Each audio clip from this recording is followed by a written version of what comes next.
Hello everyone, welcome to Code with me Mohana. இன்னைக்கு இந்த செஷன்ல நம்ம ஸ்ட்ரிங்ல இருக்கிற ஒரு முக்கியமான மெத்தட்ஸ் தான் பார்க்க போறோம். இது வரைக்கும் ஸ்ட்ரிங்ல வந்து டைட்டில், கேபிட்டலைஸ், அப்பர், லோயர் இது எல்லாமே நம்ம பார்த்தோம். அடுத்து ஒரு முக்கியமான மெத்தட்ஸ் நம்ம வந்து பார்க்க போறோம். இதுல இருக்கிற முக்கியமான கான்செப்ட் என்ன அப்படின்னா ஸ்ட்ரிங் ஃபார்மட்டிங் தான் நம்ம இப்ப பார்க்க போறோம். அது என்ன ஸ்ட்ரிங் ஃபார்மட்டிங் அப்படின்னு பாத்தீங்க அப்படின்னா name itself defines string formatting. நமக்கு இருக்கிற ஸ்ட்ரிங்க ஒரு ஃபார்மேட்ல நம்ம கொண்டு வர்றது தான் ஸ்ட்ரிங் ஃபார்மட்டிங் அப்படின்னு நம்ம சொல்லுவோம். சரி, இந்த ஸ்ட்ரிங் ஃபார்மட்டிங்ன்றது என்னன்றதை நம்ம பார்க்கலாம். பேசிக்கா ஒரு ஸ்டேட்மெண்ட்டை நம்ம பிரிண்ட் பண்ணணும் அப்படின்னா, அதாவது டிஸ்ப்ளே பண்ணணும் அப்படின்னா பிரிண்ட் என்ற ஸ்டேட்மெண்ட் நம்ம யூஸ் பண்ணுவோம். அதுக்கு நம்ம எப்படி யூஸ் பண்ணுவோம்? இப்போ பிரிண்ட் கொடுத்துட்டு ஃபர்ஸ்ட் அதுக்கு முன்னாடி நம்ம ஒரு ரெண்டு வேரியபிள், அட்லீஸ்ட் ஒரு ரெண்டு வேரியபிளை நம்ம டிஃபைன் பண்ணிக்கலாம். a equal to 10, b equal to 5 நான் ரெண்டு வேரியபிளை நான் டிஃபைன் பண்றேன்.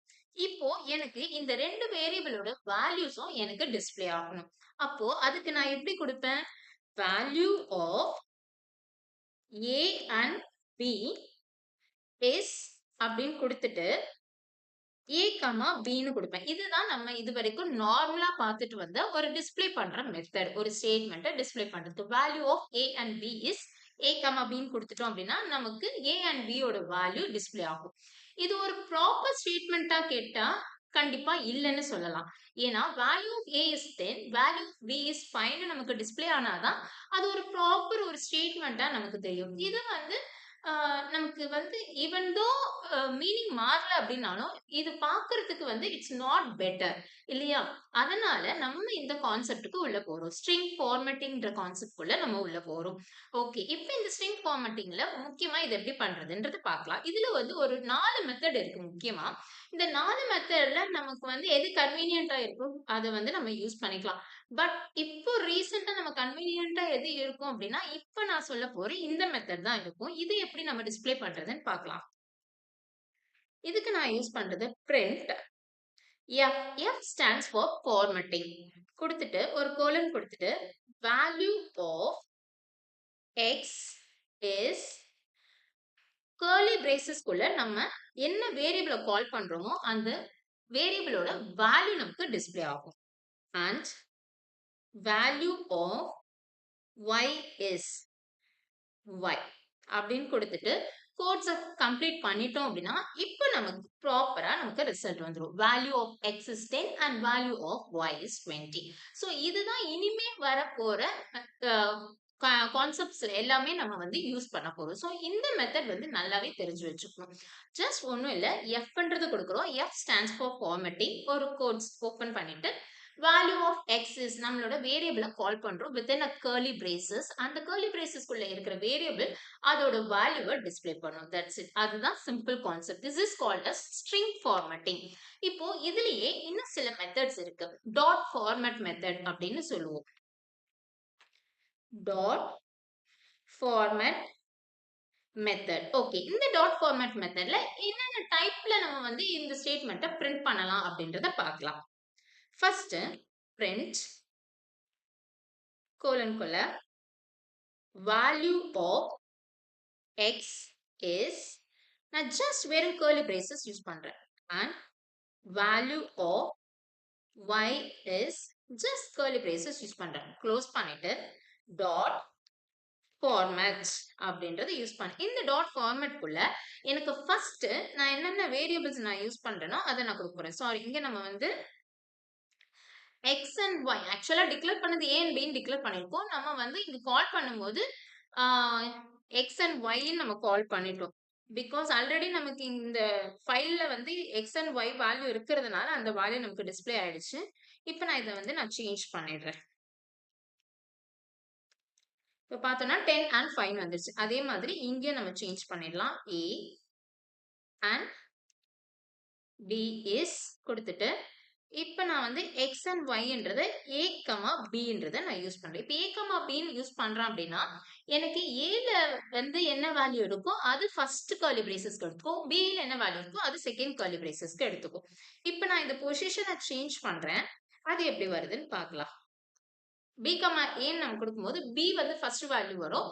A வந்து second value. So dot format குள்ள நம்ம என்ன வேரியபிள்ஸ் கால் பண்றோமோ அது அந்த ஆர்டர்லயே நமக்கு அந்த கர்லி பிரேசஸ்க்குள்ள நமக்கு வந்துரும். ஓகேவா? இது ஒரு மெத்தட் டாட் ஃபார்மேட்ல. ஜஸ்ட் வந்து பிளெயினா கர்லி பிரேசஸ் யூஸ் பண்றோம். நெக்ஸ்ட் மெத்தட் பாத்தீங்க அப்படின்னா print value of A is 1 அப்படின்னு கொடுக்குறேன். இப்ப நீங்க தான் இதுக்கான ஆன்சரை எனக்கு சொல்ல போறீங்க. And value of B is 0 கொடுத்துட்டு டாட் ஃபார்மேட் இப்போ A, Bன்னு நான் யூஸ் பண்றேன். இந்த 0, 1 அப்படின்றது என்ன அப்படின்னு பார்த்தோம் அப்படின்னா இங்க வந்து இது வந்து இண்டெக்ஸ் பொசிஷன் அப்படின்னு சொல்லுவோம். சோ இந்த A வந்து 0th பொசிஷன் எடுத்துக்கும். இந்த B வந்து 1 பொசிஷன் இண்டெக்ஸ் பொசிஷன் 1 எடுத்துக்கும். அப்போ 1 வந்து B ஓட வேல்யூ தான் நமக்கு வரும். B ஓட வேல்யூ என்ன கொடுத்திருக்கோம்? 5ன்றது கொடுத்திருக்கோம். So value of A is 5ன்றது தான் வரும். So it is based on the index position. இன்னொரு மெத்தட் டாட் ஃபார்மேட்ல value of A is A and value of B is B.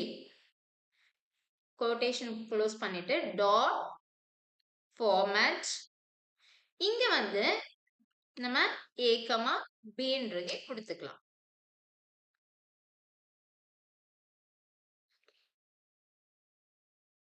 இங்க வந்து நம்ம வேல்யூஸ் வந்து கொடுக்கிறோம். ஓகே, ஏக்கு என்ன வேல்யூ கொடுக்கிறோம், பிக்கு என்ன வேல்யூ கொடுக்கிறோம் அப்படின்றது நமக்கு இங்க இருக்கு. சோ இந்த வேல்யூ நம்ம கொடுக்கும்போது நமக்கு ஸ்ட்ரிங் ஃபார்மேட்டிங் ஏக்கு நம்ம என்ன வேல்யூ, இது வந்து நம்ம மிஸ்பிளேஸா கொடுத்திருந்தாலும் அதோட பொசிஷன் வச்சு நம்ம அதாவது அந்த கீயை வச்சு நமக்கு வந்து டிஸ்பிளே ஆயிடும். கீ எரர் வந்தது இல்லையா?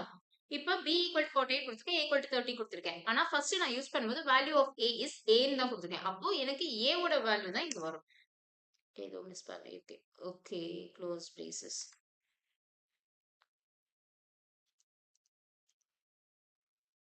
Okay, incomplete input, sorry.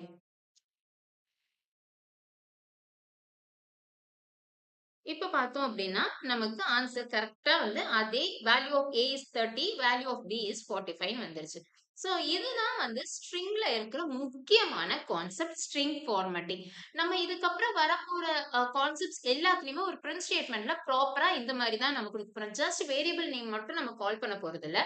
Because அந்த வேரியபிள் நேம்ல இருக்க வேல்யூஸ் நமக்கு வந்து டிஸ்பிளே ஆயிடும். பட் அது எதுக்காக யூஸ் பண்றோம், என்ன ப்ராசஸ் பண்ணி அதோட ரிசல்ட் கொண்டு வந்திருக்கோம், இது எல்லாமே வந்து நமக்கு தெரியணும். அதுக்காக இப்படி ஒரு ஃபார்மேட்டிங் மெத்தட் நம்ம யூஸ் பண்ணி தான் நம்ம இனிமே வர கான்செப்ட்ஸ் எல்லாம் நம்ம யூஸ் பண்ண போறோம். சோ ஸ்ட்ரிங்ல இது ஒரு முக்கியமான கான்செப்ட். இது நீங்க டிஃபரெண்ட் வேல்யூஸ் 2 வேரியபிள்ஸ் நம்ம கொடுத்துருக்கோம். இதே மாதிரி 3 வேரியபிள்ஸ் கொடுக்கலாம், 4 வேரியபிள்ஸ், எவ்வளவு வேரியபிள்ஸ்னாலும் நீங்க கொடுத்து இதை வந்து நீங்க இம்ப்ளிமெண்ட் பண்ணி பார்த்துக்கலாம். சோ இதோட வந்து நம்மளோட ஸ்ட்ரிங்ஸ் வந்து ஸ்ட்ரிங் கான்செப்ட் வந்து கம்ப்ளீட் ஆகுது. இந்த வீடியோ உங்களுக்கு பிடிச்சிருந்ததுன்னா லைக் பண்ணிக்கோங்க. உங்க ஃப்ரெண்ட்ஸ்க்கு யூஸ்ஃபுல்லா இருக்கும்னா ஷேர் பண்ணுங்க. இன்னும் நீங்க சேனலை சப்ஸ்கிரைப் பண்ணாம இருக்கீங்கன்னா சேனலை சப்ஸ்கிரைப் பண்ணிக்கோங்க. பக்கத்துல இருக்கிற நோட்டிபிகேஷன் பட்டனையும் பிரஸ் பண்ணிக்கோங்க. இதே மாதிரி நெக்ஸ்ட் ஒரு இன்ட்ரெஸ்டிங்கான கான்செப்ட்ல பார்க்கலாம். Thank you, by.